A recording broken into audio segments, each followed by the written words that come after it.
देती। कभी चाय, कभी हलवा, कभी पानी तो कभी दूध, हर समय खाने को चाहिए और उसके लिए अपने हाथ पैर बिल्कुल नहीं हिलाने। परेशान किया हुआ है इन्होंने। सास की जबरदस्ती परेशान करने की आदतों से दुखी मुग्धा एक शाम सचिन के साथ अपने कमरे में बैठी हुई बात कर रही होती है।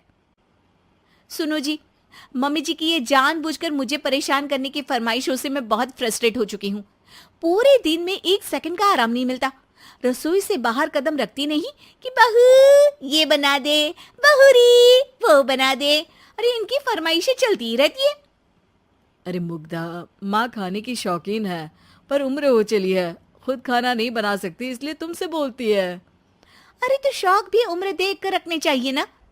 समझ में नहीं आता, हर समय फेविकॉल का जोड़ लगाए सोफे से चिपके बैठी रहती है। इतना सब डाइजेस्ट कैसे हो जाता है उन्हें? अरे तुम मेरी माँ से इतनी नफरत कैसे कर सकती हो? मैं उनसे नफरत नहीं करती जी, बस परेशान हूँ। जहां मुग्धा अपने पति से ये सब बोल रही होती है, वहीं उसकी सास भी कमरे के बाहर दरवाजे से कान लगाए सारी बातें सुन रही होती है और अगली दोपहर रसोई में मुग्धा के पास जाती है। बहू, आज ना मेरा कुछ मसालेदार खाने का मन है। तो चाय बना दूं? मुझे बहुत पसंद है। अरे ना, ऐसा कर लिट्टी चोखा बना ले। और हाँ, जितना मसाला बातों में मिलाकर पति को सुनाती हो ना, सब्जी में भी वैसे ही डाला करो, खाना स्वादिष्ट बनेगा। सास की बात सुनकर मुग्धा हैरान रह जाती है। मतलब अब पूरा समय मुझ पर हुक्म चलाने के साथ बंद कमरे में हुई पति पत्नी की बीच की बातें भी सुनती है? अरे बात जब मेरी थी तो सुनने में क्या दिक्कत है? ये कहकर सास वहां से चली जाती है।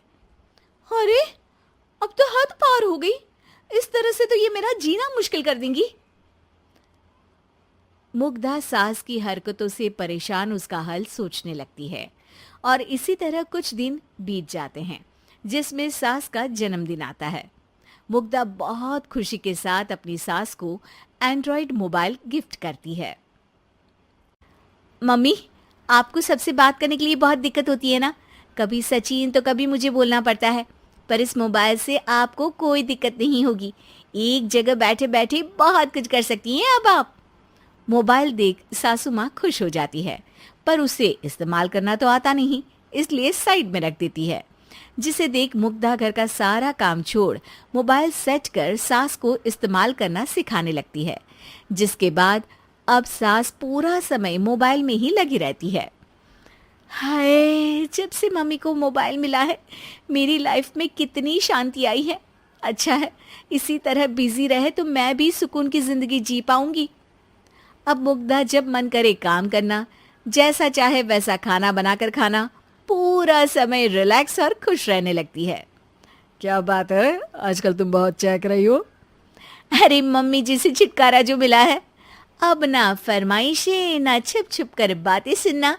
अच्छा, तो मोबाइल गिफ्ट करने की ये स्कीम थी। इसी तरह दिन बीतते हैं और अब मोबाइल पर लगी सास फरमाइशों की जगह सवालों के लिए बहू को आवाजें लगाना शुरू कर देती है। अरे बहू सुन तो, देख जरा किसी का फोन क्यों नहीं मिल रहा? रिचार्ज खत्म हो गया है, पर अभी 4 दिन पहले ही तो मैंने किया था। इतनी जल्दी कैसे खत्म हो गया? अरे मैंने कल तेरी कनाडा वाली मौसी सास से 3 घंटे बात की थी ना। क्या? इतना महंगा तो मोबाइल भी नहीं आया जितना महंगा इसका रिचार्ज पड़ रहा है। इसके बाद तो जैसे मुग्धा के दिन की 24 घंटे में से 20 घंटे सास के पास उनके मोबाइल रिलेटेड प्रॉब्लम सॉल्व करने की ड्यूटी ही बन जाती है। अरे मुग्धा, ये मोबाइल में अचानक तेरी मौसी सास की शक्ल क्यों दिखने लगी? और ये तो हिल भी रही है। मम्मी, ये गूगल डुओ का वीडियो कॉल है। इसमें आप बात करने के साथ एक दूसरे की शक्ल भी देख सकती हो। अच्छा, ये तूने मुझे पहले क्यों नहीं बताया? अब बताने के लिए पहले नहीं बताया। इसी बीच सचिन भी वहां आ जाता है और सास अपनी वीडियो कॉल में बिजी हो जाती है। क्यों, सास बहू में क्या गपशप चल रही है? इसे गपशप नहीं, दिमाग का दही होना बोलते हैं। पर तुम तो मम्मी को मोबाइल देकर बहुत खुश थी, फिर क्या हुआ? हाँ, उसका सुकून भी कुछ ही दिन मिला। अब घर के टंटे खत्म हुए तो मोबाइल की टिंग टिंग शुरू हो गई। देखो भाई, कुछ पाने के लिए कुछ खोना तो पड़ता है।